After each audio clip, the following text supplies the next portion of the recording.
তোমার নাজিরা। নাজিরা কি? মোল্লা। আচ্ছা, কি হয়েছে? তুমি থানায় কেন এসেছো?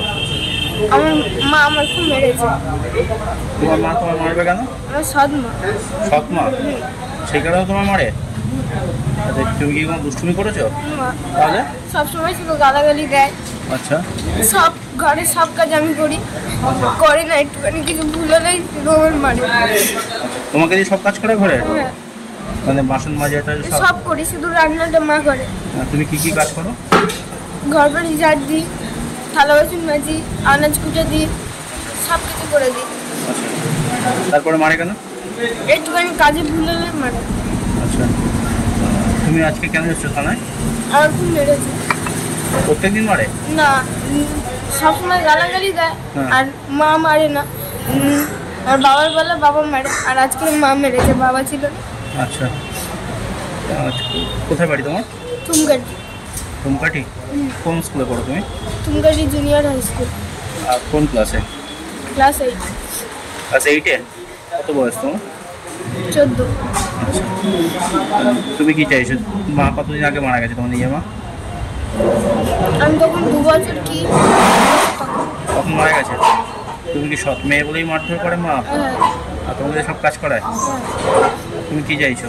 থাকতে চাইছো না আমার কাছে? না, তো কোথায় থাকবে? থানায় এসছো জন্য? কি নাম বলতো তোমার? নাজিরা। নাজিরা কি? মোল্লা। আচ্ছা, বাবার নাম কি? নজরুল মোল্লা। আর সৎ মায়ের নাম? মামুনি মোল্লা। মামনি মোল্লা। আর তোমার নিজের মায়ের নাম কি ছিল? ছবি। ছবি মোল্লা। নমস্কার বন্ধুরা, আমার নাম ধ্রুবজ্যোতি সরকার। ক্যানিংয়ে সৎমায়ের অত্যাচারে অতিষ্ঠ হয়ে থানার দ্বারস্থ অষ্টম শ্রেণীর ছাত্রী দিনের পর দিন সৎমায়ের অত্যাচার সহ্য করতে না পেরে অবশেষে থানার দ্বারস্থ অষ্টম শ্রেণীর ছাত্রী নাজিরা মোল্লা। ঘটনাটি ক্যানিংয়ের থুমকাঠি এলাকার। নাজিরার কথা শুনে ঘটনার তদন্ত শুরু করেছে পুলিশ, যদিও নাজিরার অভিযোগ অস্বীকার করেছেন তার সৎ মা ও বাবা। বলছে আপনি কি সবসময় মারধর করেন? না, আমি সবসময় মারধর করি না। তাহলে ও মিথ্যা কথা বলছে? ও মিথ্যে কথা বলছে। বাড়ির সব কাজ নাকি ওকে করতে হয়? না, ওর বাবাই বসে আছে। আমি বাড়ি ফুচকার ব্যবসা, আমি মাল ভাজি ফুচকা করি। ওই একটা দুটো হয়তো থালা বাটি ধোয়, কিন্তু আমাদের ঝাড়তে তার বেশি আর কিছু করে না, তার বেশি কাজ নেই। আচ্ছা, ও যে থানায় এসছে আজকে এসে কান্নাকাটি করছিল, মারধর করেছেন কাউকে বলছেন? আমার মেরেছে, এই যেগুলো এই যে দেখো, আমার মেরে স্কুলে চলে গেছে। আর আমার বলেছে তোর কুটুকুটি করবা, তোর এই বাড়িতে বের কর। আচ্ছা, আমার গালি দেশ বলে আমি মেরেছি।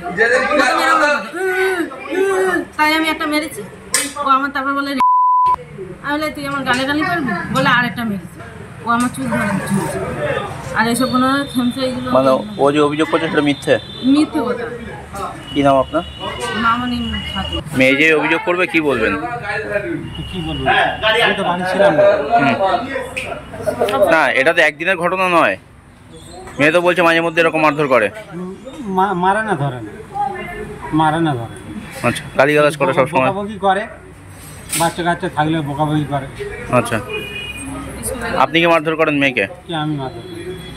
তো মেয়ে যে অভিযোগগুলো করছে, মেয়ে তো দেখলাম আতঙ্কে আছে, তাকে মারধর করা হয়েছে, চুলের মুঠি ধরে মারধর করেছে, পিঠে মেরেছে, সেরকম বলছে মেয়ে এসে থানায়। বলছে কেউ এক জায়গায় জায়গা আছে, দেখা দিবে। আর মেয়ে, তাহলে মেয়ে মিথ্যা কথা বলছেন? মেয়ে তো মিথ্যে কথা বলছে। না, মেরেছি। ও আমার মেরেছে 2 গা চড় মেরেছে, ওর মার ধরে নিজে মেরেছে।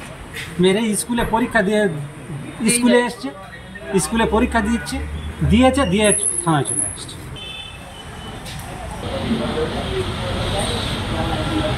বন্ধুরা, ভিডিওটি ভালো লাগলে দয়া করে লাইক শেয়ার করে দেবেন, আমাদের পেজটা ফলো করে নেবেন, আর আপনার মতামত কমেন্ট করে অবশ্যই জানান। ধন্যবাদ।